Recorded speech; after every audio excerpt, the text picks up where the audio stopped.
India 365 में आप लोगों का स्वागत है। हज़ारों ख्वाहिशें ऐसी थी कि हर एक ख्वाहिश में दम निकले। बहुत निकले मेरे अरमान, फिर भी कम निकले। गृहस्थ जीवन एक महिला के लिए बहुत ही ज़्यादा ज़रूरी होता है। पहली प्राथमिकता होती है उसका परिवार, उसका पति, उसके बच्चे। लेकिन परिवार की सेवा करते करते एक समय ऐसा आता है कि एक महिला अपने आप को भूल जाती है, अपने परिवार के प्रति समर्पित हो जाती है और पूरा जीवन परिवार के लिए त्याग देती है।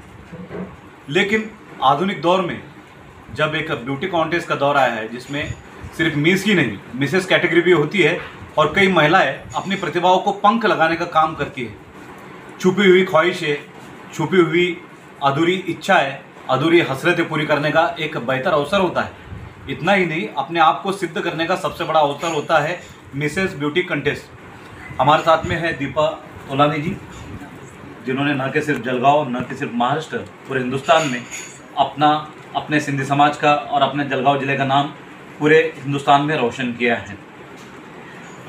दीपा जी, आपसे जानना चाहेंगे आपने कौन सी कंटेस्ट में हिस्सा लिया था और आपने क्या उपलब्धियां प्राप्त की हैं? मैंने वीजी मिसेस इंडिया में पार्टिसिपेट किया था और मुझे मिसेस इंडिया और मिसेस महाराष्ट्र और ब्यूटीफुल बॉडी ये सब खिताब मिले हैं। और ये प्रोग्राम 4 जुलाई से 9 जुलाई तक चला। बहुत एंजॉय भी किया और ज़िंदगी का जो एक ट्रांसफॉर्मेशन था वो इस दौरान ही मुझे मिला। मैंने इस दौरान 10 kg वेट भी कम किया और स्पीकिंग पावर भी बढ़ाया। मतलब मेरे लिए बहुत अच्छा था ये। और मुझे ऐसे लगता है कि हर लेडीज़ के लिए ये सिर्फ सोच के नहीं रह जाना चाहिए कि मैं हाउसवाइफ हूँ। हाउसवाइफ होने के बाद भी जब हमारी प्रायोरिटियाँ पूरी हो जाती हैं उसके बाद भी हमारे लिए बाकी बहुत कुछ है।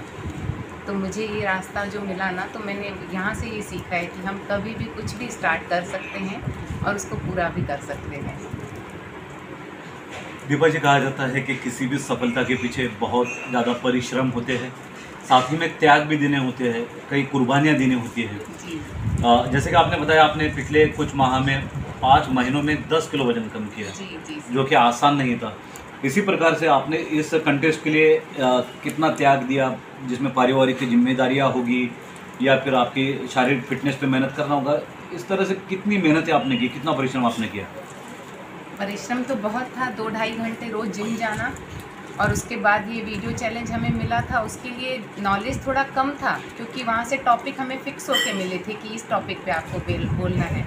तो उस टॉपिक के बारे में पूरा दिन सर्च करना, मनन करना, उसको तैयार करना, फिर वो 2-3 मिनट के वीडियोस भेजना, तो मेरे लिए ये बहुत बड़ा काम था और जो कि मुझे पूरा दिन लग जाता था वीडियो बनाने में। पर बहुत अच्छे से निभा।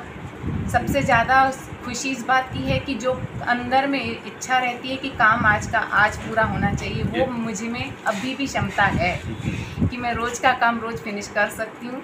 ये मुझे वीडियो चैलेंज से सीखने को मिला।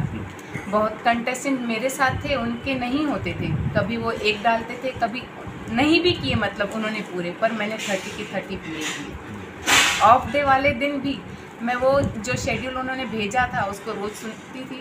ऑफ डे वाले दिन वो पूरे 7 वीडियो सुनती थी, तो बाकी कंटेस्टेंट को लाइक करती थी, शेयर करती थी, कमेंट्स करती थी और अपना अगले वीक का जो था वो शेड्यूल तैयार करके रखती थी। मतलब मैंने ऑफ डे के लिए नहीं लिया, मैंने मेरी मेहनत को वैसे ही चलते रहने दिया।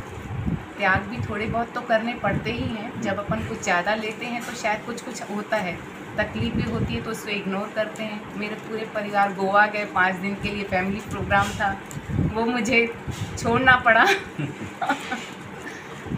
तो सब तो यानी रहता ही है, बीच बीच में सभी का रोल रहता है, पर बहुत अच्छे से निभा।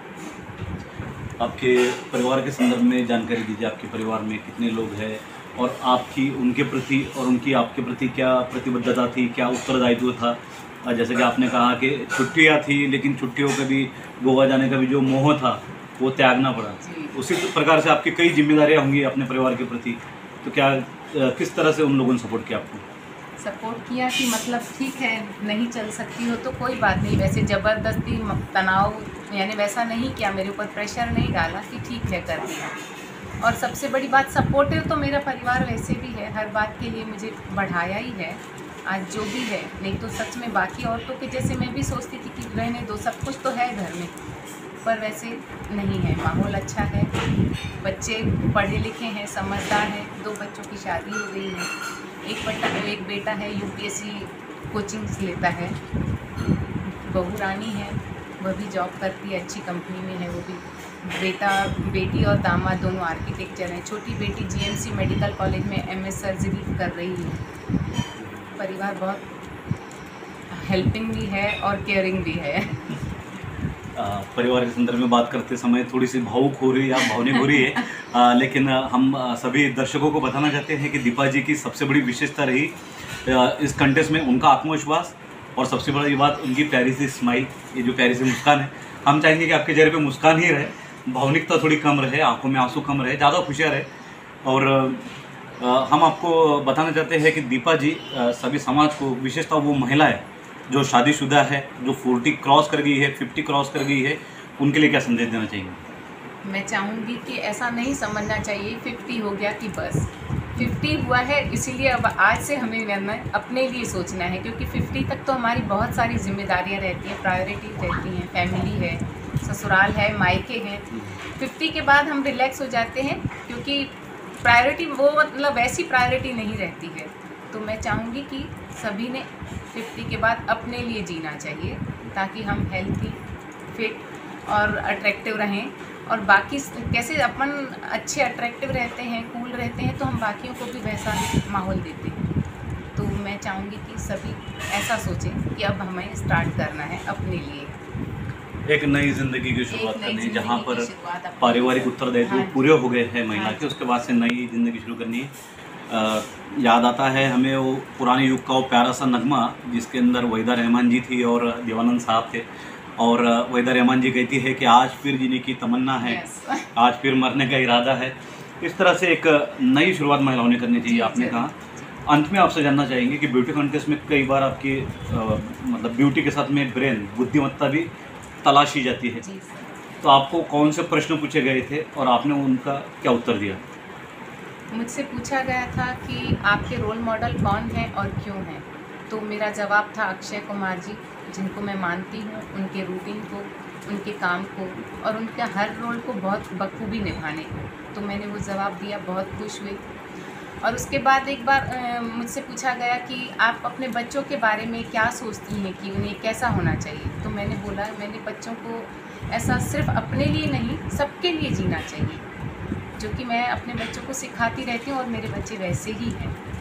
और थर्ड पूछा था कि आपको अगर एक दिन के लिए प्राइम मिनिस्टर बना दिया जाए तो आप क्या करेंगी, तो फिर मैंने बताया उनको कि मैं यंग जनरेशन के लिए, यूथ के लिए काम करूँगी, जो कि इस टाइम पे बहुत बिखरे हुए हैं और मुझे ऐसे लगता है कि उनको गाइड की बहुत ज़रूरत है। तो इस टाइप से मुझसे क्वेश्चन किए गए थे। धन्यवाद दीपा जी से, आपसे बात करके हमें भी बहुत अच्छा लगा। निश्चित रूप से दर्शक भी जो है आपके प्रेरणादायी विचार सुनकर निश्चित रूप से प्रोत्साहित होगे, प्रेरित होगी। कई महिलाएं आपसे कहते हैं उम्र तो सिर्फ एक आंकड़ा है, चाहे 40 से पार हो जाए, 50 से पार हो जाए, आपकी उम्र 55 की हो जाए, लेकिन आपका दिल बचपन का होना चाहिए। इस तरह की भावनाएं दीपा जी ने व्यक्त की है। निश्चित रूप से इसके पीछे प्रेरणा उनके परिवार की रही है, पति है, बच्चे हैं, भरा पूरा परिवार है, सहेलियाँ है, लॉफर क्लब है, फिटनेस क्लब है, इन सभी का भी उनके सफलता में कहीं ना कहीं छोटा मोटा योगदान है। तो हम फिर एक बार आपकी सराहना करते हैं, आपको ढेर सारी शुभकामनाएं देते हैं और आशा करते हैं कि जिस प्रकार से आपने मिसेस इंडिया कॉन्टेस्ट में जलगांव वालों का नाम ऊंचा किया है, उसी प्रकार से आप आगे मिस वर्ल्ड और मिस यूनिवर्स में भी अपने शहर का, अपने देश का नाम ऊंचा करें। इंडिया 365 के लिए अयाज मोहसिन, जलगांव से।